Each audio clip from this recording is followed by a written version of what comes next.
और एक बात को ध्यान रखा जाए कि सोनिया जी, राहुल गांधी बेल पर हैं। इन्होंने पूरी कार्रवाई को क्वाश करने के लिए हाई कोर्ट, सुप्रीम कोर्ट का दरवाजा खटखटाया और कोई राहत नहीं मिली। सिर्फ यही राहत मिली कि आप पर्सनली कोर्ट में अपीयर नहीं होइएगा, you will appear through lawyer. तो जो चीज 4 साल से चल रही है, जिसमें आप संतोषजनक जवाब नहीं दे पाए, जहां कानून अपना काम कर रहा है, वहां पर कर रहे हैं वेंडेटा। और उनके जो मेंबरान पार्लियामेंट हैं, देश के नामी गिरामी वकील, वो भी इसको अजीब प्रकार की बेबुनियाद तर्के दे रहे हैं। तो इसीलिए कि पार्टी की ओर से विचार हुआ कि सुबह सुबह इस मामले के संबंध में पार्टी के दृष्टिकोण को बताना जरूरी है। कानून अपना काम कर रहा है, the law is taking its own course. हम बीजेपी की ओर से सोनिया गांधी और राहुल गांधी और कांग्रेस पार्टी से सवाल पूछना चाहते हैं, क्या कानून को अपना काम नहीं करना चाहिए? क्या हजारों करोड़ की संपत्ति पर अगर आपने गलत तरीके से, गैर कानूनी तरीके से षड्यंत्र करके कब्जा कर लिया, तो क्या इस पर चुप रहना चाहिए? यही तो बड़े सवाल हैं। I would like to repeat, Srimati Sonia Gandhi ji and Rahul Gandhi ji, kindly reply. Should the law be allowed to take its own course or not? And if there is a glaring case where thousands of crores of public property situated at prime locations in different parts of the country have been misappropriated by conspiracy, where the beneficiary is you and your son, being 76% owner of the AJL. तो फिर ये धरना, vendetta Narendra Modi ji की सरकार है, कानून को अपना काम करने देगी और कानून काम करेगा। वैसे नेशनल हेराल्ड की कहानी बड़ी जोरदार है।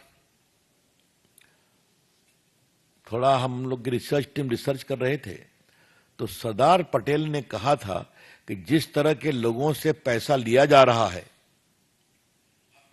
वो ठीक नहीं है, वो बहुत चिंता पैदा करता है।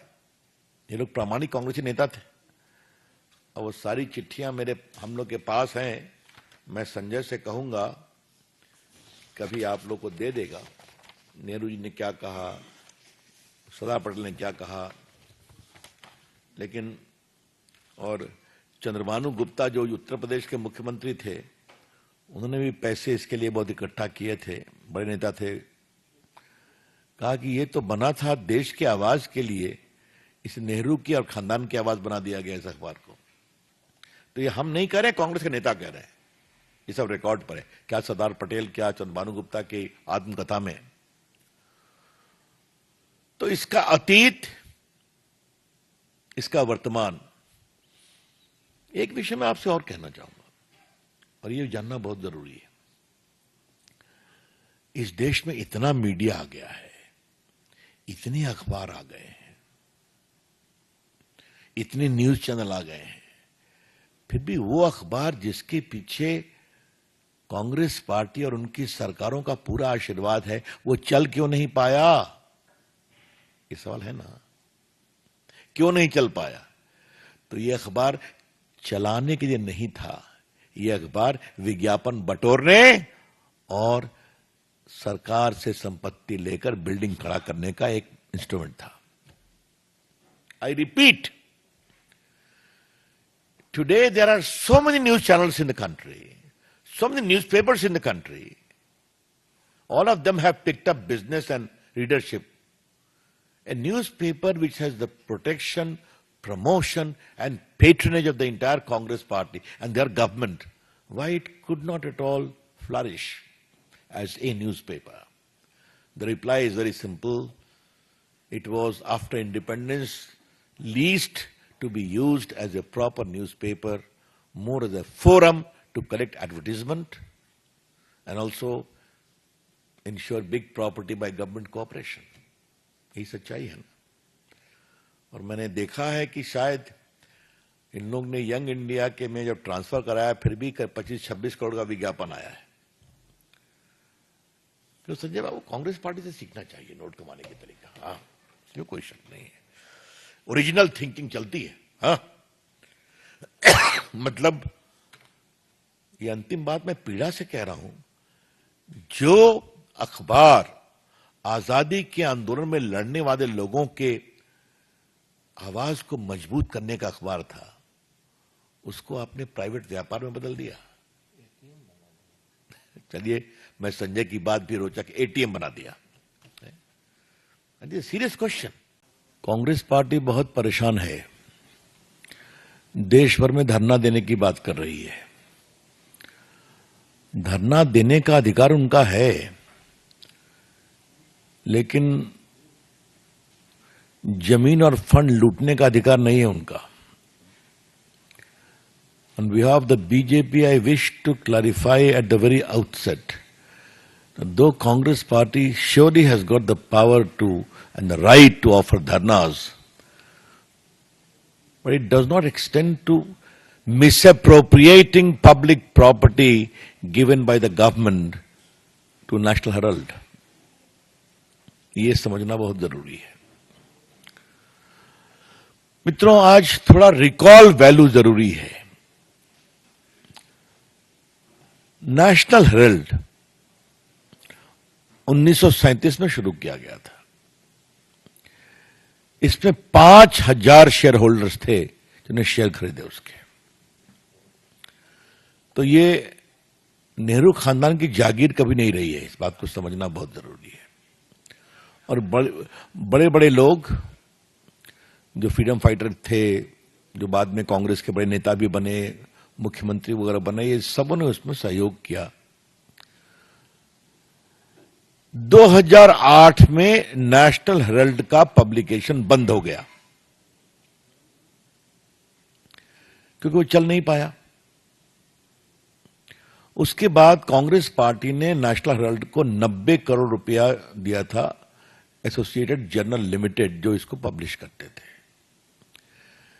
ये जानना जरूरी है कि कांग्रेस पार्टी एक पॉलिटिकल पार्टी है। पॉलिटिकल पार्टी को कई एग्जम्पशंस हैं, आपको मालूम है। तो वो किसी प्राइवेट बॉडी को पार्टी का फंड नहीं दे सकते हैं, इस बात को समझे आप। That is purely prohibited. दिया उनकी बात है, घर की कंपनी थी।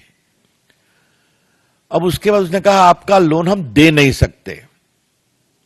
तो दे नहीं सकते तो एक बड़े इंटरेस्टिंग तरीके से एक कॉरपोरेट षड्यंत्र किया गया, कैसे ये पूरी संपत्ति आ जाए परिवार के हाथ में।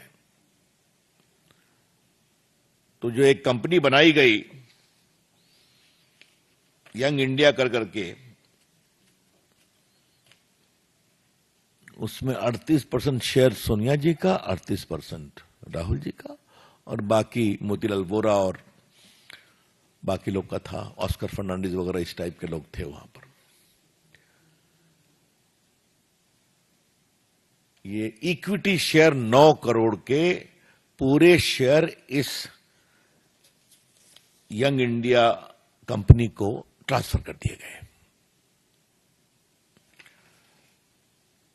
ये 9 करोड़ का ट्रांसफर होना बड़ी बात नहीं है। इस 9 करोड़ शेयर के ट्रांसफर होने के बाद यंग इंडिया कंपनी, जिसके 76% शेयर होल्डर्स सोनिया जी और राहुल जी थे, उसके हाथ में एसोसिएटेड जर्नल की पूरी संपत्ति आ गई। और ये संपत्ति क्या क्या है? दिल्ली में बहादुर शाह जफर पर एक प्रॉपर्टी, मुंबई में प्रॉपर्टी, लखनऊ में प्रॉपर्टी, भोपाल में प्रॉपर्टी, पटना में प्रॉपर्टी, जो हजारों करोड़ की है। ये कहा गया कि यंग इंडिया लिमिटेड वो नॉन प्रॉफिट ऑर्गेनाइजेशन था, चैरिटेबल पर्पस के लिए।